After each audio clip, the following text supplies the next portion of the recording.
Hi, Stephen here for the Idiot Quilter, and here's another interview in my series of interviews with subscribers. Enjoy.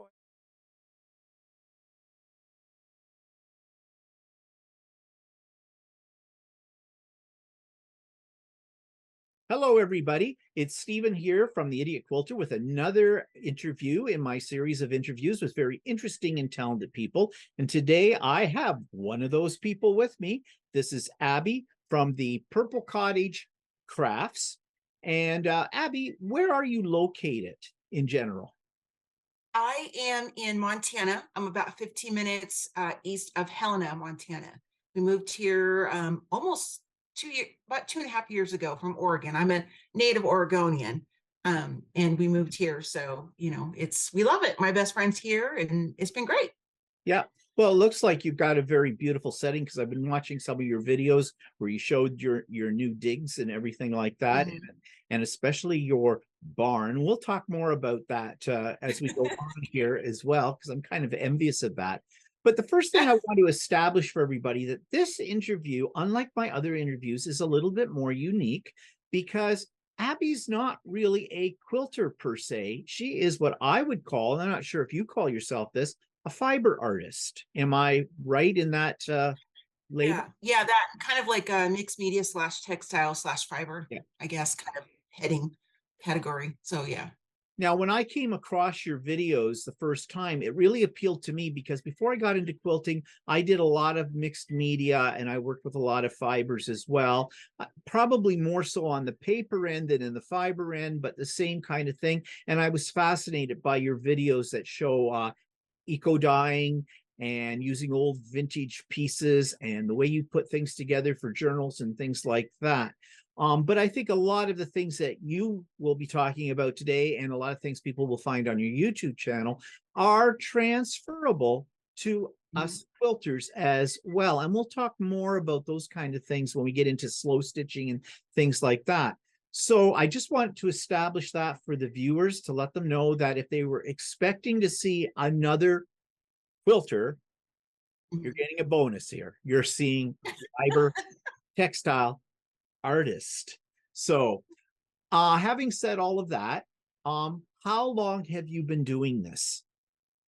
I started off with scrapbooking like probably like in my teens, I guess. And then once I got older and I kind of went away from that so much. And then I really got back into crafting, being creative when I had my first child, my son, and he'll be 28 this year. So it's been about 28 since I've been pretty back into what I did scrapbooking, card making, and then I kind of went into like the journal world, kind of like what you were doing with your mixed media art journaling type thing.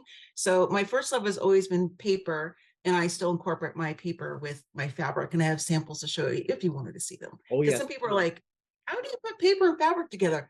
I will show you. It's very easy Yes. because I Yeah. love paper still. So. I'm excited about seeing that. And I know the viewers will be as well with all of that. So, okay, these are a bunch of questions that are new to me to ask in the sense in this format. So I know you do things with lots of different vintage fabrics. You do something called slow stitching, and I sort of know what that is, but I'm sure there's a few people out there that don't. So can you tell us what slow stitching is? Yeah, sure. I actually had the book, but it's in one of my totes somewhere because we're not unpacked yet. So I can't show you the actual book, but but basically what it is, I guess you could just call it like hand stitching, but it's more about the therapeutic, kind of the melodic act of doing the stitching. And it's like a thoughtful, mindful kind of I don't know if you want to call it Zen or something like that, but basically it's hand stitching. It's just, but instead of trying to be quick, quick, quick, quick, and trying to get the next thing done, it's just kind of taking your time. I'll do it in the car. Whenever we go back to Oregon, I'll take a lot of things with me, and I can stitch when I'm in the truck, on the airplane, things like that, or when I'm in the house watching TV with my husband. So it's basically, I guess, in a nutshell, it's like hand stitching, but it's more like a just kind of like, what's the word I want to say? I like a process, but kind of a, I don't know if I'm making sense when I'm trying to express, I guess, but it's basically just like a therapeutic, relaxed, chill Yeah. type of creation. I was going to It's say that it's kind of a meditative, therapeutic kind of slowing yourself down in your crafting. Mhm. You're still crafting, you're still making something, but it's a little calmer, a little bit more relaxed kind of a thing. And, I think it's a good thing. And I do want to try doing some of that, although I do have an aversion to hand sewing only because I love not bleeding. But I mean, it's like anything, but it does appeal to me because, like you said, it's the kind of thing you can take with you wherever you're going, too. I can't take my sewing machine with me if I'm waiting in the doctor's office or that kind of thing.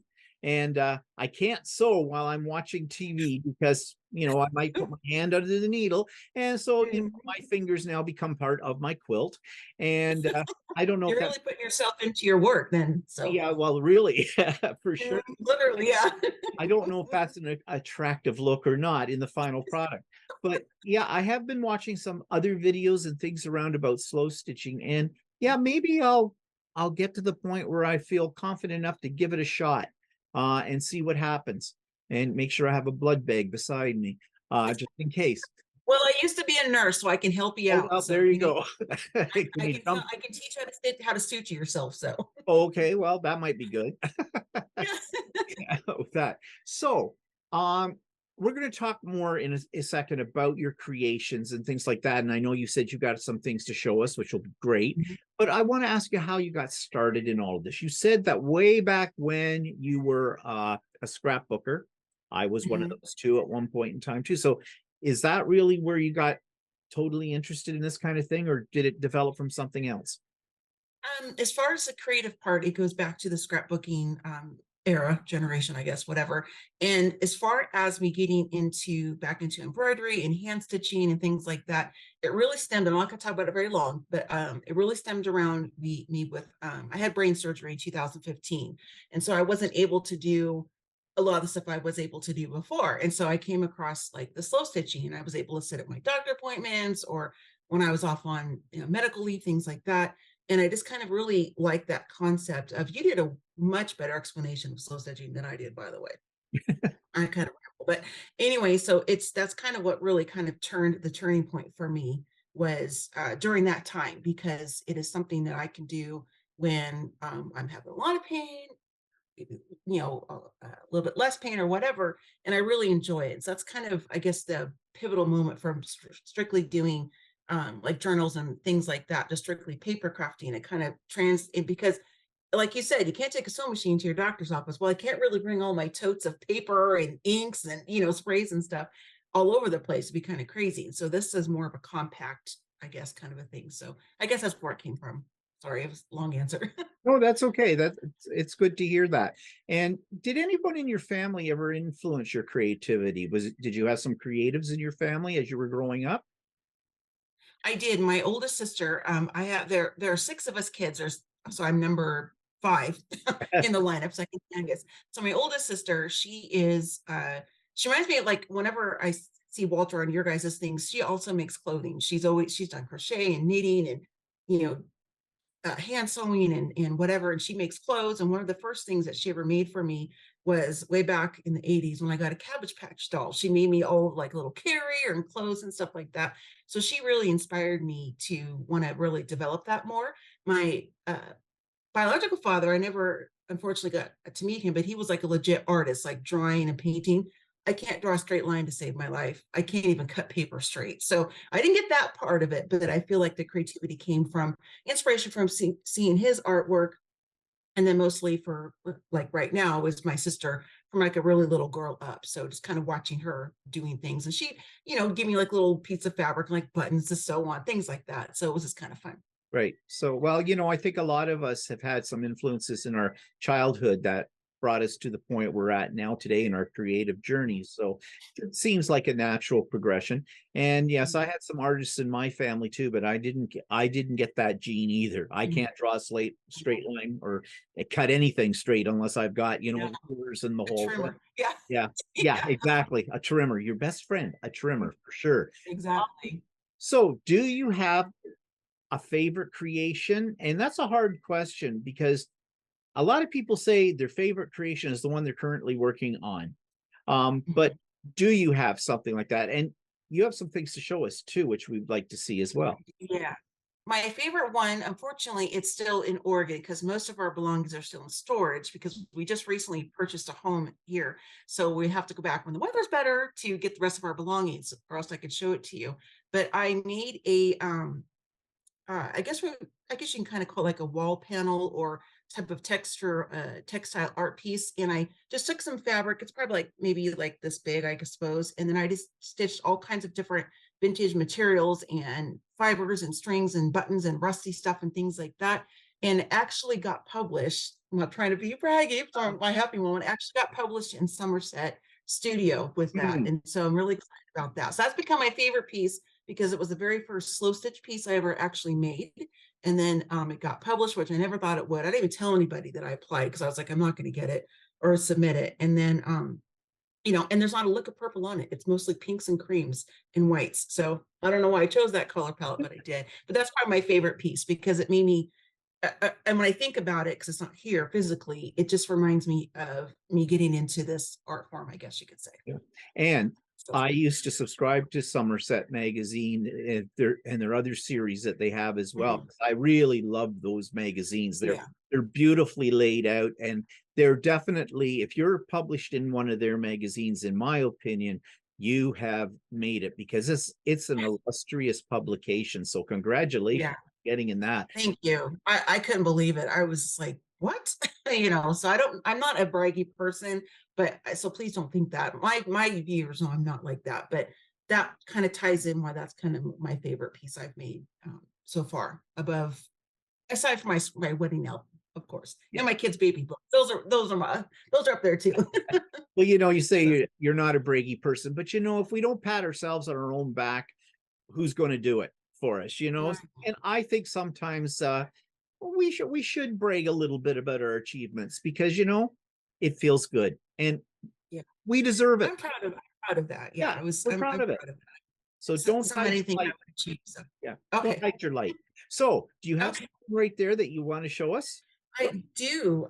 I have some samples because I wasn't sure if a lot of your viewers would, because I'm not like a proper quilter, but I still do like fabrics and stuff like that. So I shared with you that my first love is paper. So I still incorporate paper into my things. This is just a quick sample. I can't tell if the light's okay or not. You Yeah, can see that's it that's okay. good. We can see that. Okay, so That's so this beautiful. is like, you know, different copy dye, blah, blah, blah. Most of the things that I make, I sell or I'm commissioned to make. So I don't have a lot of things that I've made that I really love because I sell them, that kind of a thing. So, but like this has like vintage papers on the front, but always has fabric and stitching.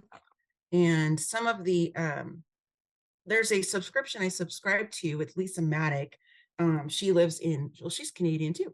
And no, is she Australian? No, she's Australian, sorry. Yeah. And so she has this subscription where you can get vintage fabrics once a month. And she goes to France and literally gets the fabric. So this is kind of some of the stuff I like to do too. So these are the vintage fabrics that she includes. I never cover the backs because I think I love the backs. My backs are messy, and that's okay because Yeah. I can hide stitches, but I'm not about that. It's not perfection or whatever for me. This is something that I made for a journal for myself, of course. It's all purples. That's my thing. And so that's just, it's not done yet, but I just like you do layers and whatnot. Um, let's see. This is the first one I made, I think, with paper, because a couple of my girlfriends like, well, how do you incorporate paper? And you can. So this is just a piece of paper, and I just stitched on a bunch of different fabrics Right. and embroidery thread and flosses and things like that. So I don't know what this is going to be yet. I just started this a long time ago. Let's see. This one here, I'm sure you're familiar with this one, but it's a Tim Holtz die.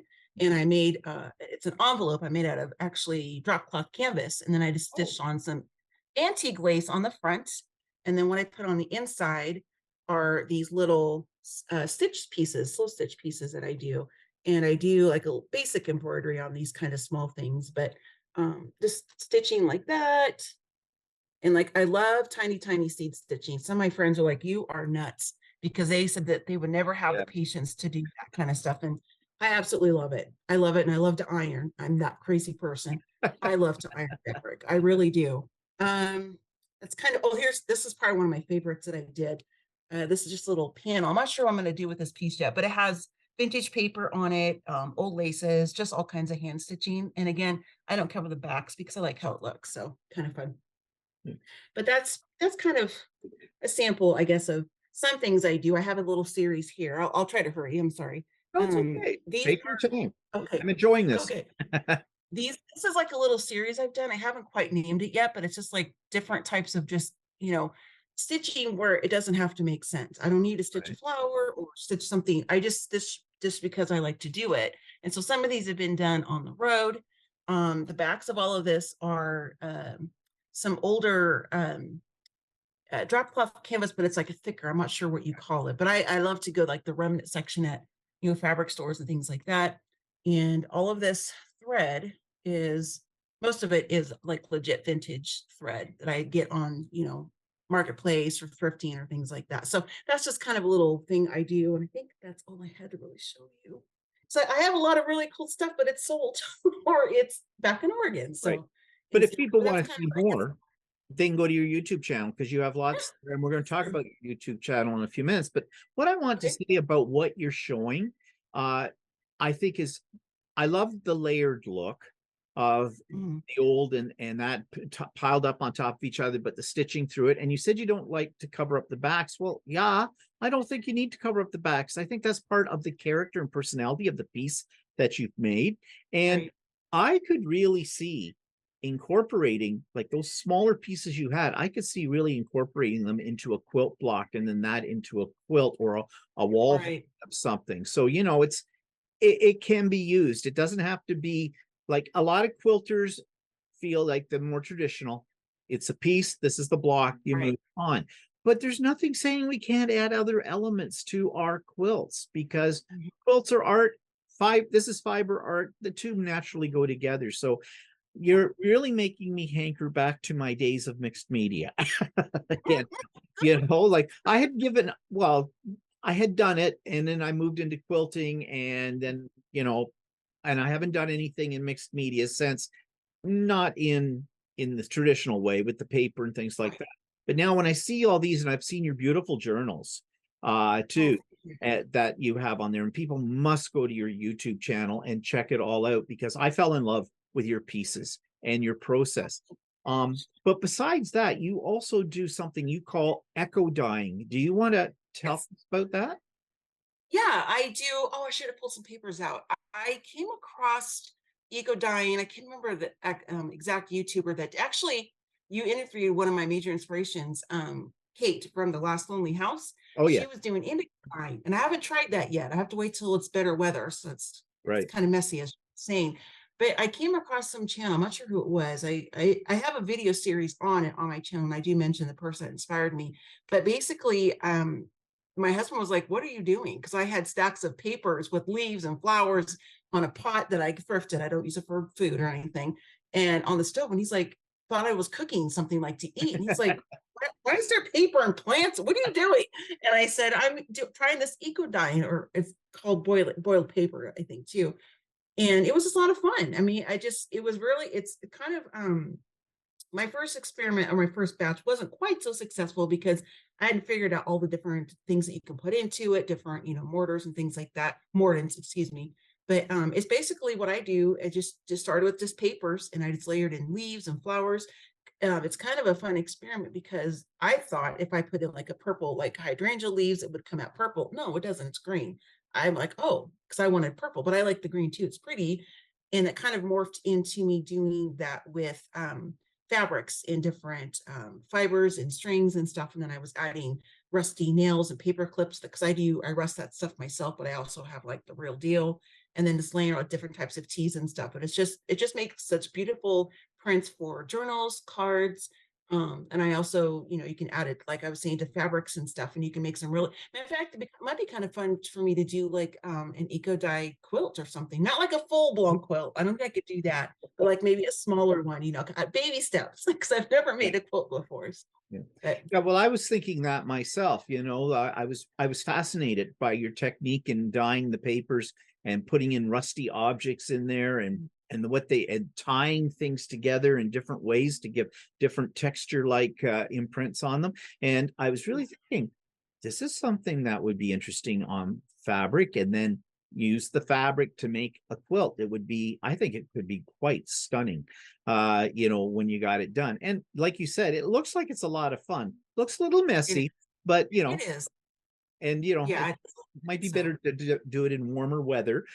yeah. You know, Yeah. get Preferably it. not in the kitchen. My husband's like, really? I Yeah, do, yeah. especially I do just rust dyeing fabric solely. And I have a series on that too. I've done, and I just be what you can take like legitimate old rusty things. If you don't have access to that, you can rust your own things. There's thousands of, I didn't do a video on this because there's so many already out there, but it's like a combination of just peroxide water, excuse me, peroxide salt and vinegar. And Hmm. you can rust pretty much anything that'll rust. And so I'll, same process with the eco dyeing with fabrics and paper, all this like layer the rusting stuff, and I wrap Right. string around it and whatnot. And then I have a process where because I don't want it to smell like rust, of course. And so I have it's outside, of course, and then I have like a bucket and I kind of soak it and I put like a little bit of laundry softener in it, and then I kind of do a bunch of rinses and rinses until you can't smell the rust. Then I wash it in my washing machine after that. So that's another fun way. And you get holes in it, and I love fabrics and stuff with holes in it. I'm not crazy person, you know, so I don't know if the only one, of course, No. but the dyeing with the different with fabrics and whatnot, I actually learned that in a class, a workshop with Orly Avenir. So I want to give her credit because that's where I learned that process. And it was a class we did where we altered a passport, like a legitimate old canceled passport. And that was a lot of fun. And I have a video on that too. Not to keep saying I have a video, I have a video, I have a video, but I don't have things here to show you. So Right. Well, of that that's kind of. okay because people can go and see that and look at it their own leisure and at their own pace too. So that's good that it is there. So my next question usually for people who are quilters is I ask them what type of quilter they are, whether they're traditional, modern, that kind of thing. But what I'm going to say to you is, how would you label your style in the things that you do? I mean, I have some suggestions, but I want to hear what you think first. For me, I would think I would say it's like along the vintage antique line for me because I love working with old fabrics, laces, and corporate buttons, whatever you can think of, like all kinds of haberdashery type of stuff. But I also still go to, you know, brick and mortar stores and get like a lot of what I call my base fabrics, like different muslins and cottons and canvasy type stuff, things like that. So I still incorporate those things as well. But I would probably label myself more as a vintage, I guess, antique creator style theme. I'm not sure what you would call that, but Well, I that's was kind going of, to say, yeah, I was going to call you kind of vintage rustic in style I like that. with that. I would So steal that. I like that. rustic vintage, I don't know, whichever way you want to put it. Yeah, I like that. And you say though that you do go to brick and mortar stores and you get like modern things. Well, I could see with what you were saying about eco dyeing and that and the Mhm. rust and that it would be easy enough to take, you know, a modern piece of lace, you know, Right. whatever, you know, ribbon or something like that, and use your process to create it to make it look vintagey too. So Yeah. lots of possibilities. So you don't have to go out there and necessarily start rummaging through thrift shops, although that could be fun with that I like that too. things. Yeah. Oh well, I would assume you would do that. I do. Yes, I You know. love it. Yeah. But okay, so that takes me to talking about your work area. Now, I know you're in the process of getting it set up because you moved Mhm. recently, and I saw the video where you have this barn, and I looked at it and drooled because I'm thinking, oh, the things you could do with that, I know. you I know, as a know. quilter or as a crafter or whatever. So what are your plans for that? Can you describe that area briefly for us and talk about your plans? Sure. So the future Purple Cottage Crafts studio it's a shop. I guess we have a barn in that shop in the property, and the gentleman that we purchased that property from, he had like, you know, cars in there, of course, you know, a man shop, I guess. And so it's pretty much bare bones for me, and it's 20 by 40 if I remember correctly. And so my husband and I, we've been kind of mapping out things to do, like picking out, you know, flooring and how I want to redo the walls and adding some more windows and things like that. So if anybody wants to kind of see my vibe of what I'm looking, kind of the direction I'm going, if you go back to on my channel, I have a playlist. I think it's called my craft room or something like that.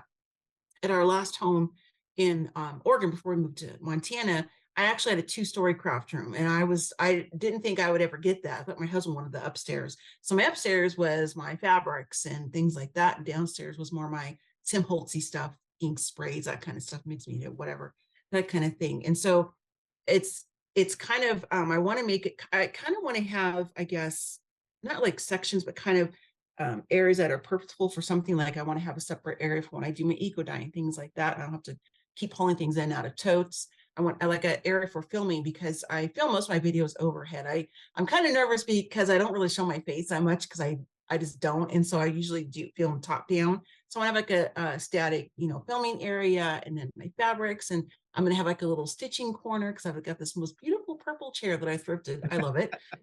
So kind of that kind of a vibe, kind of like a cottagey vintage, a little bit of like rusticy kind of like a little bit of a Montana vibe thrown in there. I'm not like a Western cowgirl person at all, but I can do some rusty things in there, decor and stuff. So hope that makes sense. But currently I'm in our one bay of our 3-car garage. And so that's why I wish I had all my beautiful purple things around me, but I don't. They're either in totes or they're back home, or well, not home. This is home now, but that's kind of the vibe I'm going for, I guess you could say. So Well, I'm that makes thinking sense. you say it's 40 by 20. Oh my God. That would I know. that would be any crafter, any creator's I dream know. to have a space like that. So you're so lucky that you're able to get a property with something like that. And I I'm know. just thinking of all the possibilities, and I am drooling at that. I could have You my know, I was too when we first came out to look at the property, because there's also a barn too. And I was just thinking, I wasn't even thinking actually where I have my creative space, because I was just so excited about the property and checking it out and everything. And I thought, well, okay, maybe I'll just have like part of like one of the bays or something, or maybe we'd kind of buy one of those she sheddy things, but like a little bit bigger, because I have a lot of antique furniture that I use for storage and stuff. And we were walking around, and my husband, his name's Steve, he goes, "How would you like to have this shop for your craft space?" And I was like, what? I couldn't believe it. I was like, not that he's giving me permission, I'm trying yeah, to yeah, say, but yeah. like, wow, I go, I would love that. And so I never, ever, ever in my life thought I would ever have something No. that huge. And my goal, in once I get it done and set up and everything, is I'd like to kind of do like maybe local retreats, like crafting, like maybe for like the day or something like that, and do like some stitchy things or whatever. So that's kind of a long-term goal for me at some point. So because it's going to be a beautiful space. I have it in my head, so it's kind of having to wait till Well, the potentials are I get endless with it, Mhm. like I'm It sure. is. Yeah. it- so yeah, well, that's a nice space. And I'm looking forward to seeing It your is. videos in the future as you get it more into what you have Yeah. envisioned for it. So now this is kind of a tricky question. It's one that I ask quilters. I ask them if they have a favorite tool or a Mhm. technique, but I'm sure you do as well. And I'm sure, well, let's start with technique. And I have a feeling I know what you're going to say, but I want to hear Yeah. what you're going to say. So do you have a favorite technique? I do hand stitching. That's it. I like to um uh I like to do the hand stitching, and I also like to incorporate like the different dyes and things like that with Right. old fabrics and new fabrics and stuff. So So do you yes, have a that's kind of favorite the process. tool then that you can't I live do. I do. I'm a little OCD, so I'm kind of like you. I think you're very organized. I have like little sections. I went down the list of questions, like, okay, there. So first of all, my fingers, of course. And then I love my friction pen. I don't measure. I didn't do it in paper crafting, and I don't do it if I'm being commissioned to make like a set of cards or a set of something, of course I would measure to make the most use of the material. But I like my friction pen because I don't measure. I like to put marks and stuff, and then I kind of go from there. So I love this pen. And then and then just, my needles. And then I love using embroidery floss, old threads, strings, things like that. And then this one might be kind of weird. Where'd it go? Um, Oh, I dropped it. It is, I actually have a video on it. It's called Quick Tips with Abby. I have a play. Oh, there it is. And I got this at Dollar Tree. You can get 3 of them for $1. Well, $1.25 now, but it's in the automotive aisle. It's like the little Oh, wire brushes.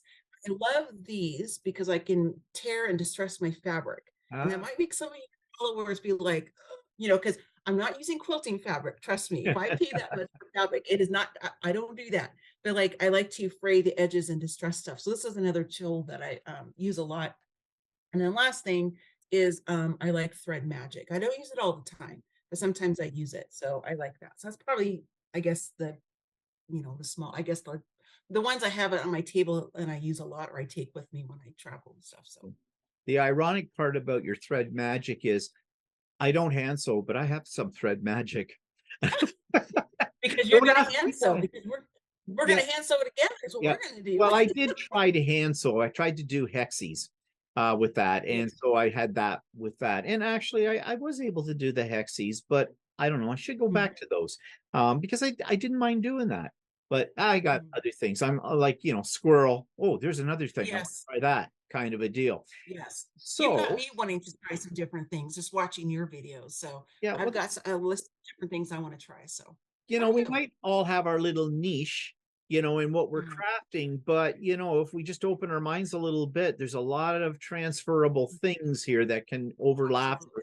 merge together for something totally new. And that Yes. excites me, that kind of Mhm. idea. So, um, if you had all the money in the world, is there something you would buy that's related Yes. to everything you do? And what is that? Yes. I have videos on my channel of this too. His name's Brian. He's in Butte, Montana, and he has I don't know, I'm probably over 100 years old, I'm guessing. It's like a 3-story old brick building. It is full of nothing but like legit vintage fabrics, like on the bolts, quilt pieces, squares, like blocks. I got some of these from him. This stuff like that, all kinds of laces and trims, clothing. He does so. He also does theatrical stuff, but he has like legit petticoats and things like that, buttons and whatnot. I would love to buy his whole building, is what I would like. Well, the contents inside of it. Right. So, in a perfect dream world, that would be for me, because I would have so much of the vintage things that I truly love. And I hoard some things that are vintage. I don't cut up, especially the purple, because that's my thing. But I like to hoard that stuff too. So that probably, because I thought about that question, if it was paper crafting, I'd have different answers. But for what I'm doing now, I would say just more and more of the vintage fabrics and things that I like. So I guess that would be my thing. I'd buy his Yeah. inventory. So Yes, I can see why that would be appealing to you in yeah, yeah, art I form as love it in well. there.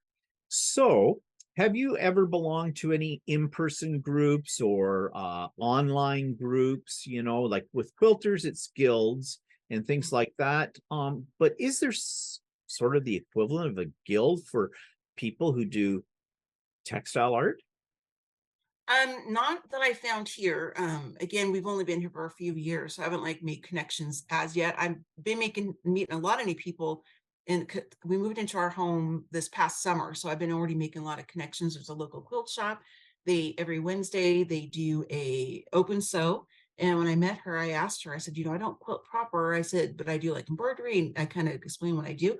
She goes, you can come do whatever you want. She goes, it's just an area for like your open sew days and things like that. That's what it is. I haven't had a chance to go there do it yet, but as far as local, I guess that's it. Kind of gravitate more towards like the quilt stores and stuff, because they're really the only ones that have like an open sew or something like that. And I do get some of my supplies from Notions and stuff from there. Um, there are some online groups, like on Facebook, there are like slow stitch groups Mm. alone. I'm a member of a lot of different types of groups on Facebook, but I'm not really an online group person in the Facebook world. It just gets to be so big that you don't know who you're talking Yeah. to or what's, and you get a couple thousand women together. Sometimes there can be a little bit of this, and I'm not about that. So, mm, so I mostly will do like video chats like this with my girlfriends in all different places of the world, and we'll just do stuff together, Yeah. so. Well, that's But nice. I wish I did have something, but that's something I probably could create in this area, especially once I get my studio done, because Studio I would done. have a space for come. I would have supplies they could use, whatever, that kind of thing. So Well, unless it's purple, yeah. hands off. That's mine. You know what they say, if you build it, they will come. So That's true. there you go. Mhm. So now you mentioned you go to quilt stores for some of your supplies. You talked about that gentleman with all the vintage fabrics and things. So is there a favorite store online or physical where you get a lot of your supplies that you go to time and time again? Yeah, it's as far as in person, it would be like his store. I love to go thrifting. I don't in yard sales, antiques, estate sales, those kinds of places. As far as like in person, to get that legit vintage thing that I'm going for. online, I, like you, am an Amazon person. I was gonna say something else, but I won't. I'm an Amazon person. Kind of like your video about you're a ruler, you know, Yeah. that's how I am with Amazon. And I do, there are some smaller scrapbook stores, and well, not well, you probably heard of them, like there's a scrapbook.com, places like that, because I do use, I don't have them available right now, but I still use like different glues, like, and I use score tape for paper tape when I'm combining fabric and paper together. But as I guess probably the one I order the most from is probably Amazon, I think. And then also eBay and Facebook Marketplace are great resources to Yeah. find vintage things as well. So Okay, so now what about sources of inspiration or information, that you mentioned that you've already done some, give credit to a few creators out there that you have gone to as well, but do you have some favorites that you turn to time and time again?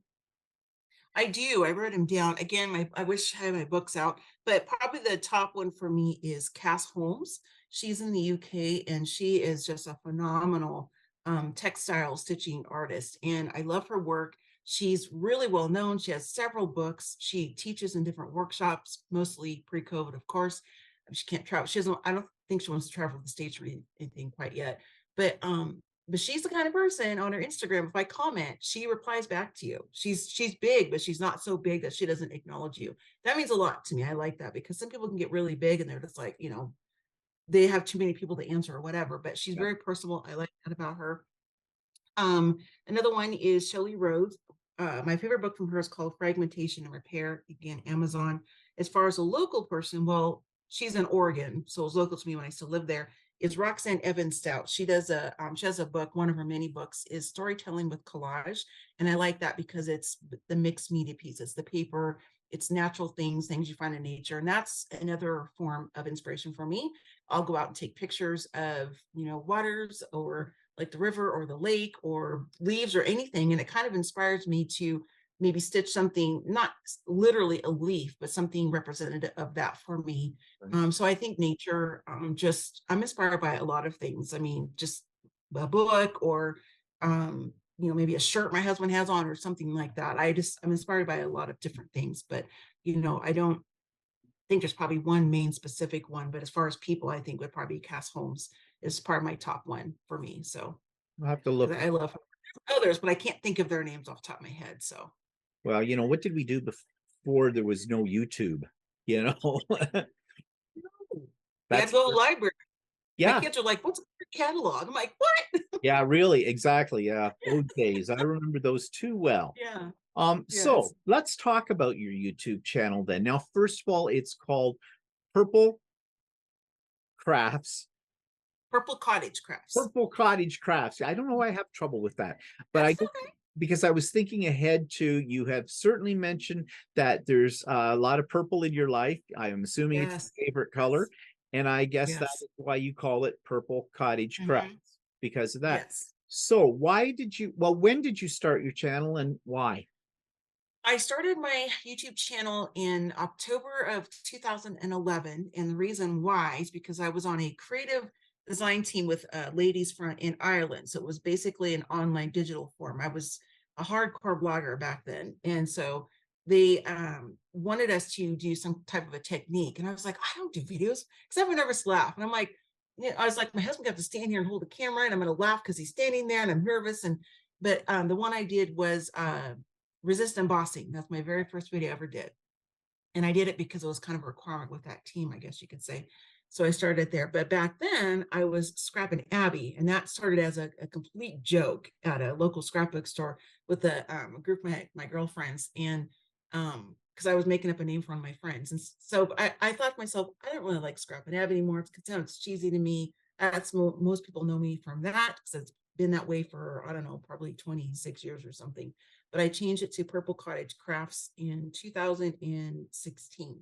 Hmm. We were living in Florida for a couple of years, my husband's job. Anyhow, because I really kind of wanted to, because I think I feel people would think that when it's with scrapping Abby that I'm just doing scrapbooks or something. Hmm. And I don't do that kind of Right. stuff anymore. I used to. People give me a box of their pictures hand me some cash and I'd make an album for him. Yeah. I'm not really interested in that kind of thing anymore. So I kind of wanted to be more of a crafting as a whole. But if I had come across my current love of stitching and fabric, I probably would have incorporated something along that line in it. But I'm really happy with the Purple Cottage Crafts. So, because it's got my favorite color, kind of my vibe as far as like cottagey, rustic. I like your explanation of that or description. So that's where, so I guess it's been, what is that, 12, 11 years, 12 years? I don't do math. So I'll let Well, your followers figure you've that been one on there out. a long time. So Yeah. I know it's over 11 years. I know that for yeah. sure. And you have over 30,000 subscribers. So, that's like, wow. I still can't believe it. I'm like, what are you guys watching me for? I'm like, because one of my nicknames growing up was Gabby Abby, and I'm quite the Gabby person. And so I try to not have super long videos, but number one, I'm not a fast creator. I never have been. I don't see why I would need to, but I have some friends that are just like quick, they can make an album. I'm like, no, I'm still picking up the paper because Yeah. it's all about the details and stuff for me. Yeah, it's not a race. So, it's not a race. no, not at all. So, but yeah, I can't believe I have that many. I'm just like, I think myself, they must be really bored to want to listen to me rambling, things like that. Well, what I like about your YouTube channel is the variety, and it's very inspirational. Like you have echo dyeing on there, but you also have your journal making on there as well. And then you've got your slow stitching, and there's something there, I think, for everybody in the crafty arty community. So maybe echo dyeing isn't your thing, but maybe journal making is. And you have a lot of crossovers because, when you're doing your echo dyeing, you're showing you're doing this now because these are going to become part of a journal or some other creative piece. So that's why I found it so fascinating. And like I said, legitimately, it's made me want to go back to my crafting days, my mixed media days. But I got rid of all my equipment. So, I need a room for the quilt. I know. I watched that old video of all your stamps. I'm like, oh, why didn't I find him before? I would have driven to Canada. I was like, oh, it was like, yeah, there was a lot of stuff. You did. Yep. You were hardcore. Yeah. I was like, I thought I had a lot of stuff. I'm like, that is the king right there. Okay. But my paper crafting friends are happy, and I'm happy that they're happy with it, and they all have good homes, for that kind of thing. So yeah, I don't regret those days. It was just part of my journey, it led me towards what I do now. Yeah, and who knows, maybe 10 years time I'll do something different. Maybe we'll see. Of course, I'm into this for even more than I wasn't in the crafting because I have a long arm and many sewing machines now. So, it adds up. I think one of my playlists that I have that I seem to have like a pretty good traction is my thrifting ones, because there are a lot of people who are either homebound, they can't go out shopping, or they're not close to a thrift store, or they don't have access to an antique store, or the prices of vintage things are not cheap sometimes. You can get a pretty good price on Marketplace because a lot of people just want to, like, somebody's passed away and they just want to get rid of them, they don't care. Antique stores and whatnot, they know what they have and they charge you for that. Yeah. But I do like kind of thrifting with me type of things and videos, and so I brought a sample of that too. But like, this is not done, it's just kind of pinned together, but I'm doing a series kind of on thrifted things. Like I'll go through and you can get like blouses with lace on it, men's jackets. I mean, anything you can think of. I don't do like socks and underclothing. I don't do things like that. But it's all just fabric. It's just in clothes form. So like the cover for this one is off of a men's corduroy dress jacket and stuff like these. This is like from a pair of ladies' pants. So I've kind of just samples of things like that, because some people are like, oh, I never thought about using it that way. And I didn't for a long time either. But then I was in a thrift store just looking for like notions, and I love to, you can find all kinds of treasures in a thrift store. Yes. As far as like storage and organization, I love old stuff. I have card catalogs and all that to store my different things in. And I'm going looking for really cool old things. And I was looking down the clothes. I'm like, oh, wow, that's kind of a really cool fabric. That'd be kind of cool if I cut it up. And so I didn't invent it, obviously. I'm just saying that was kind of the inspiration point for me. I was like, oh, so I do love that kind of stuff because, like I said, there are people who don't have access or they can't afford to purchase those kinds of things. So you can go to yard sales and sometimes they'll have, jeans for a quarter or 50 cents, cut it up and use it. I have a whole denim thing I'm doing too. So Yeah, one more thing I forgot. yeah, One sure. of my Do it. favorite things is also my stitching pillow. And I learned this Ah, from Anna from Brody's. Uh, sh- so yep. she's also in Oregon too. So the first time I made it, my kids are like, "Mom, that's kind of shaped weird." I'm like, "It's supposed to be. It's a stitching pillow." So I learned that from her. So this is probably one of the first things I actually sewed proper on my sewing machine. Don't look too close. It's not very good because I'm not very good with that. I bet better if my sewing machine was sewing with paper. It might make some of your watchers cringe. I don't have sewing machines like you guys have. I'm talking $100 Walmart one. That's what I use. So, because this is what I sew with If it mostly. gets the So job anyway, done, that's all that matters. Uh, yeah, yeah, but you're talking about you show the thrifting things you do and the inspiration you get from that. But I think there's many people that watch your type of videos and may not necessarily be doing the kind of stuff you are mhm, doing, but they find it inspirational. And in that inspiration comes a certain calm as well. It's almost meditative walking or watching somebody do something. You're kind of yeah, living vicariously through them. And I know a lot of people will just watch those kind of videos yeah, just simply for that. It does something to their creative mind. It gets their yeah, mind going in the whole bit. They may not do it themselves, but they still enjoy seeing someone else doing it. So I think it serves a purpose putting those videos up, not just as oh, thank here's you. what you need to do or here's how I Yeah, do yeah, it, yeah, but just for the sake of watching the creative process. So, right. do you have any? Well, I know you've got some because you've already mentioned them, but some challenges or goals that you've set for yourself for the future. Now, you've talked about your studio and things like that. Talk about possibly someday opening it up to having people there to work on Mhm. things. Do you have any other ideas or things that you want to do? And I'm sure you have a lot. I do. I'll try to keep it short.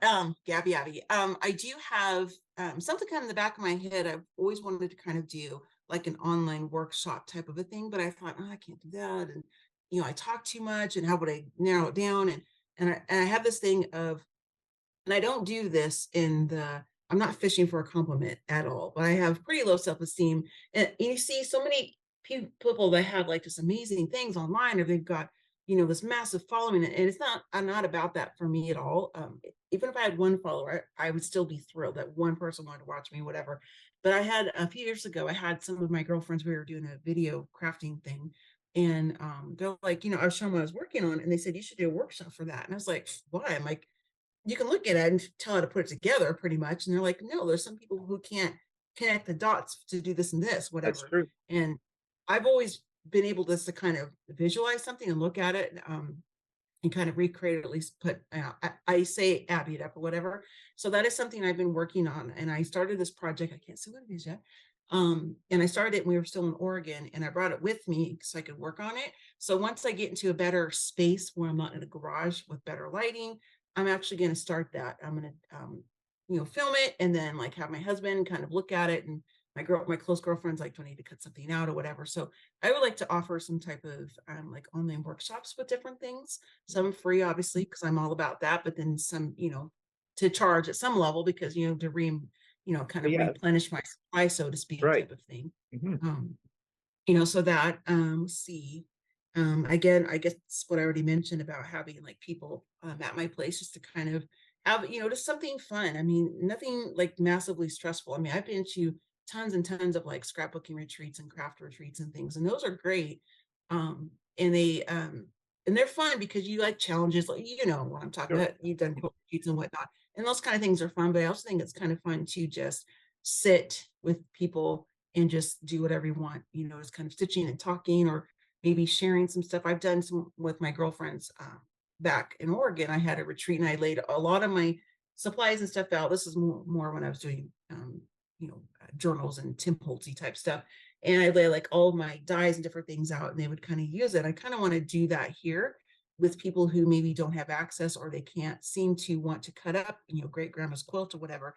And Right. I love cutter quilts. I love all these little pieces of cutter quilts. I love those kinds of things. And so I would have like, so maybe this kind of like not like a open sew, but it's kind of a place for people to come and do things. And then if there's like an interest for me to show them how to make something, maybe like, have like a little mini class or something like that. Um, I do have a website, but I it's kind of a work in progress. I need to work on it a little bit more. It's not that I don't enjoy it, but I'd rather be stitching or doing something else than, Right. my husband is he's a network software sales engineer. So he's a very techie. He would love to probably sit down and talk with you about all the techie stuff you love to do. So he helps me a lot with that kind of thing. I'm not a total dunce, but he's helping me a lot with my having a better videoing setup for sure. I've learned some things from you, and I've actually went to Amazon and put them in my basket, different things that you're using to kind of toggle between screens and that kind of stuff. So that's kind of a goal, I guess, on the techie Yeah. filming side, I guess you could say. So, because I really like doing the filming and editing videos and stuff. But Well, you're talking about like tutorials and things like that, or workshops online. Well, I think already you have, whether you know it or not, unconsciously have done tutorials, because when I was watching your echo dyeing, you were taking us through it step by step. And that, as far as I was concerned, that was a tutorial that yeah, doing. So yes, I think definitely you'd be not that big a leap to go from what you're doing already and into something maybe a little more formal and structure or whatever for it. And I think a lot of people would be really interested in that, because, just like you said, as creators, when we're working on something, we know where we're going, what we're doing. And so we just assume that this is obvious. It's not yeah, right. to other Yeah, people, that yeah, it's for them, they want a blow by blow description of yeah. what's happening with it. So yeah, I think you'd have a following there with it too. I, And yeah, what were you going to say? I'm sorry. I'm sorry. I didn't mean to cut you off. That's I okay. think the No. piece that's kind of pulled me back a little bit is the piece of charging people, and it would never ever be anything astronomical ever. I would never do that because I want to make it affordable for people too. I think that's the part for me, because I'm like, who would want to pay me even $5? I mean, I do for more than five probably, but because I probably put together like kits or something, and they could do it that way Yes. if they wanted. Like, who would want to? I don't mind doing that kind of stuff on my channel for free. When I was a blogger and I was on design teams and stuff, we would do like with Graphic 45, or I was on Seven Gypsies, that kind of thing. We had to do step out photos. Not every single step, because your post would be like 520, 100 pages long, but like key elements, like cutting, like what the measurements are. So that's kind of what I did. I much prefer doing videos. It's way easier Yeah. to just kind of, and I edit mine because a few reasons, but one, because I talk so much, and I do, and then because I've had the brain surgery, sometimes my speech gets a little weird, and so I'm self-conscious about it. But just to kind of make it where it's a little bit more watchable, those types of Right. things. So I try to include, helpful things if I can. I don't know. Yeah. So But like, okay, so you say you talk too much. No, not really. I talk a lot too. So, the editing process, I don't. I probably should, but I don't, because that's eaten into my quilting time. I like yeah, it making videos, but I don't like editing them. I only edit if I have to, or oftentimes in my videos, there'll be a little video clip that I've put in that I've made during yes. the week. But I don't do anything too sophisticated with it. And then you were talking too about charging money for things. Well, my attitude for me is that if you want to be serious, like have people come who are serious about it, let them put their money where their mouth is, kind of a deal. But you don't need to charge them an arm and a leg, Right, right. I mean, it costs us money to do what we're doing. Okay. That's a given.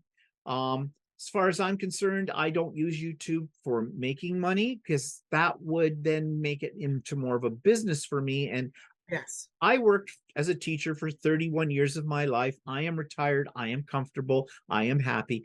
That's all that matters to me. But having said that, I could see that for other people, it's not a bad idea, I don't think, just it adds a level of legitimacy to what you are spending your time putting together very carefully. So, to each his own. Whatever philosophy the individual has about it is fine. It, But it's not a job for me either. There are people I know that I still can't quite grasp, like a lot of like the beauty YouTubers, things like that, like big gamers and stuff. yeah, It's like a job for them. And I'm like, you're putting on makeup. I don't get it. But they get sponsored, and they get, yeah, so their focus is a lot of, really catchy thumbnails and titles. And there's nothing wrong. I'm not throwing shade, nothing wrong with no, that at all. But coming from my perspective of just throwing up videos just so people can see what I'm doing or whatever. So because you've mentioned this many times, and I've said this many times too, I don't want what I do to become a chore. I don't want it to become like my 9 to 5 because I won't want to do it at all. That's why I got out of making cards and scrapbooks for people. I wasn't enjoying it because I'm like, I got to get this done, whatever. And I don't want it to ever be like that for me ever. It's just going to be, that's why I don't have a schedule of an upload or whatever, because I know that I wouldn't. Now I have OCD, but some things in the creative world, I'm not quite so much. I like a lot of kind of not chaos or whatever, a little bit, but because I don't want to put that pressure on me of like, oh gosh, I didn't get the video done for Tuesday or whatever. So I don't like to do that so much for my own self. But something else I was going to say, and I completely forgot it. I just lost it. I can't remember what it was. Anyway. If that's me forgetting it, I just called it a senior's moment. So move Well, I on. am 50 now. My husband's 3 years younger, and he likes to call me a cougar. I'm like, okay, I'm 3 years older than you, but okay. I always So, look at it from the point of view, there's so many things I can keep in my head, and I have to prioritize them. Some things aren't mhm, worth using up storage space for. So, right. Yep. Exactly. so would you have any advice for anybody who wants to get into doing the kind of things that you do? I would say just start doing it because that's the simplest thing I can think of is you just do it, whether it's card making, scrapbooking, journal making, it's just some people get afraid of the materials and it's just paper, it's just Yeah. fabric, it's just lace or whatever. Now, I wouldn't probably start off on some family heirloom quilt or something like Right. that, just even if you just go to the remnant section, I don't want to say the names, but like a big box store or something, and just practice on that or an old t-shirt or something. It's just just do it. It's just a needle and thread, and you're just doing this business. And if you want to start incorporating bits of paper, put the paper down, that kind of stuff. And so I think the biggest thing is to just give it a try. I was nervous about starting to do embroidery again because there's some phenomenal embroidery artists out there. I'm not them at all, but I just doing it like sashiko too. I forgot. Oh yes. I have Yes. these out too. I have more, but they're in Oregon, of course. But these are the ones I've been working on them lately. I work on these in between things, like for watching TV or something like that. This is already pinned in half, but like this is one of them I'm doing. It's not Oh, done. Of wow. course, I'm using purples because that's my color. Because there's But so if somebody wants to start with like a sampler, things like this, you can go on eBay, or I got my patterns from Etsy, and they came as a kit. It was the fabric, it was the thread, and the designs on the things. So you can start something small like that if you wanted to. A lot of times at thrift stores, you can find half completed embroidery kits or people doing crochet projects or something. It's just kind of just jumping in and starting. And you don't have to have expensive things to get started. I started off on one of those wood TV trays, hmm. and I had like a few Stampin' Up things, and I had some paper I got at Walmart, I think, stuff like that. You just kind of to make sure you want to do that kind of venue, like with you with your long arm quilt, or what is that, Lucy? What's that Lucy, my called? long arm. Okay, Yeah. long arm. That's it. Okay, so people who want to do what you're doing, don't just like 2 weeks later go out and buy something like that. Oh no, you Just don't. kind of start, yeah, just like little baby steps, just trying different Yep. things. I think kind of seeing like what you said earlier, kind of like where your niche is, I guess, what you kind of want to do. Because maybe you want to do embroidery more, maybe you want to do fiber arts more, or whatever. And I do have for people, because I've had people ask me this on my channel for years, and I finally started doing it because I've mostly sold off my YouTube channel because it was just easy for me to do it. And then my husband's like, okay, let's get your website going. So I do that. So I have people who are like, I don't know how to put colors and things together. So how would I do that? So they're like, well, can you put things together for me? So I do kits. I'm not trying to promote myself on that, but I'm just, this Actually, kind go of, right ahead and promote yourself. okay. Okay, well, this kind of goes along with what you're asking me because some people just don't know how to maybe put things together, colors, whatever. So like I have sashiko kits I put together, and I order different things. Like it has everything you could use with it. I have like needles, couple needles. I have different types of threads, the Egyptian cotton, and I have different types of fabrics and different materials. So all they have to do is just open it up and just kind of take it out. I So do if the same somebody thing. wants to get their hands on that, how do they do that? They just go to my website, Oh, okay. PurpleCottageCrafts.com. Yes, everything's Purple Cottage Crafts. My Facebook page, I don't like to do groups. I don't have time for that. To manage one, I mean. And then my Instagram, YouTube channel, email, it's all Purple Cottage Crafts. So, Yeah, well, I'll put those links in the show notes oh, below this thank you. interview too, so people can go and take a look. And then this one here, I had more, but I've sold them.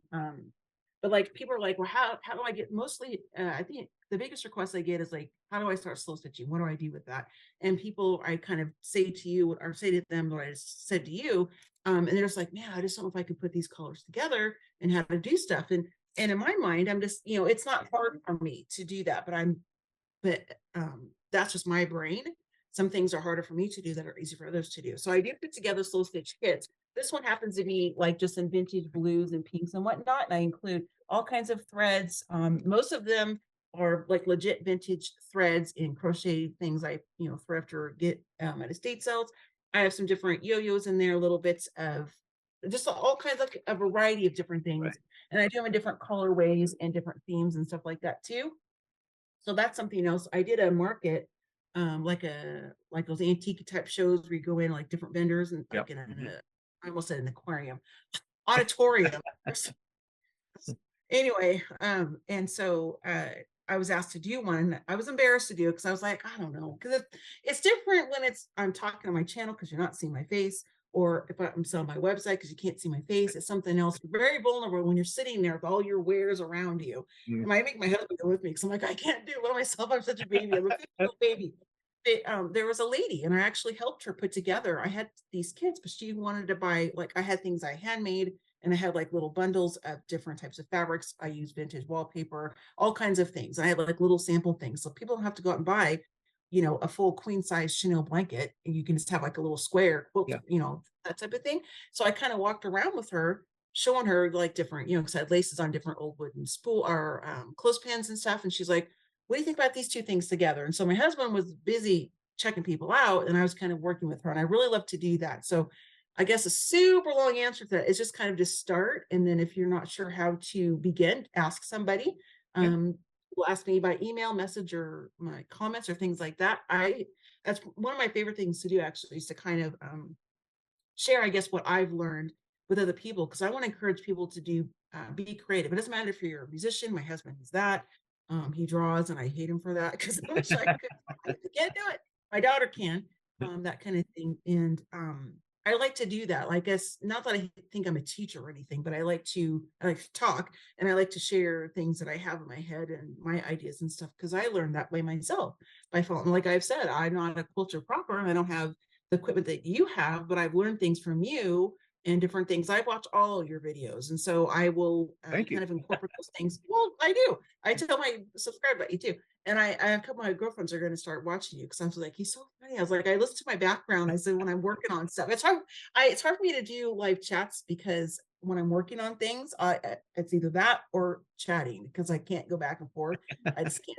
So I'm a Gabby person. So I mostly just watch like the replays of things and stuff. But anyway, just kind of inspiring people. Yep. And just, I guess, just start doing it. If you're not sure, ask somebody, Yeah, or I think like that's the good. internet.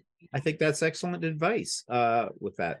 So any final words before I say goodbye? Anything else Um, you'd like to tell us, or I did want to show something sort of quilty. I yes, had a let's do something. picture, but I don't want to. My husband's like, put it as your background. I'm like, no, it looks weird to do that. But I have I collect vintage. I collect a lot of things, but I do collect vintage quilts, specifically if they're purples. They don't have to be 100% purple, but mostly purple. And so I have chenille blankets, all kinds of quilts, whatever. One of my girlfriends who lives back in Oregon, she was in Texas with her friend. They came across this amazing Suffolk puff or yo-yo quilt, whatever you want to call it. Yeah. And she knew it was for that. I would love it because it's mostly purples and stuff. So I wanted to kind of, this isn't like a quilt, like, quilt blocks and stuff, but No, this but is kind of in that world, I guess, I'm guessing. it's So I yo-yo. wanted to show that I do have something. Yeah, This it's will all never, made up of yo-yos. Yeah. yeah, this is a hoard thing for sure. Yeah. So, but I do have that. So, oh, one more thing I was going to Yep. say, I have it. So when people, you were talking about like, supplies and things like that, some of the other things I like to use. Now, a lot of people probably look at this and be like, that's disgusting, throw it away, burn it, whatever. But I like, these are vintage feed sacks that have been stitched over and Oh, over. yeah.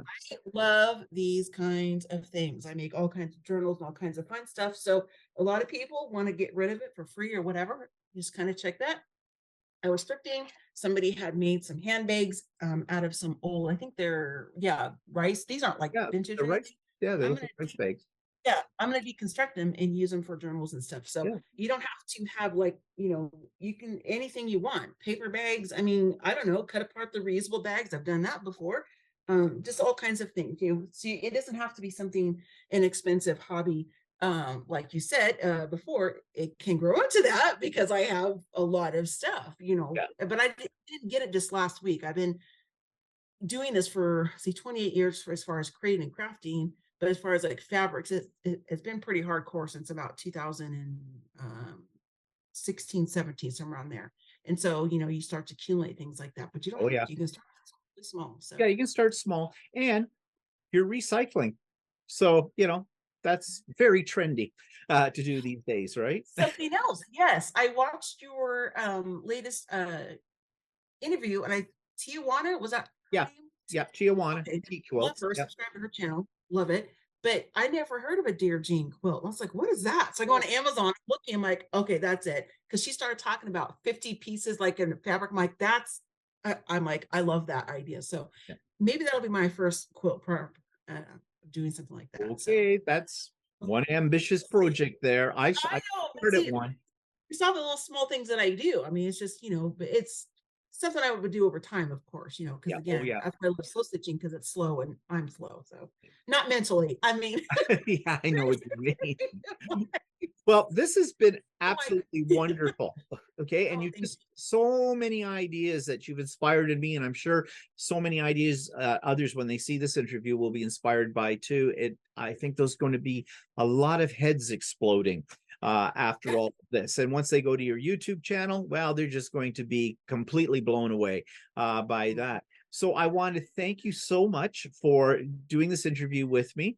And it was great. And don't go offline here when I say goodbye, because I want to speak to you some more off camera as well, or at least off camera for the other people. But once again, thank you so much. I will put Purple Cottage crafts in the show notes below, along with your website as well. So if people want to buy some of your kits and things, they'll know how to get those.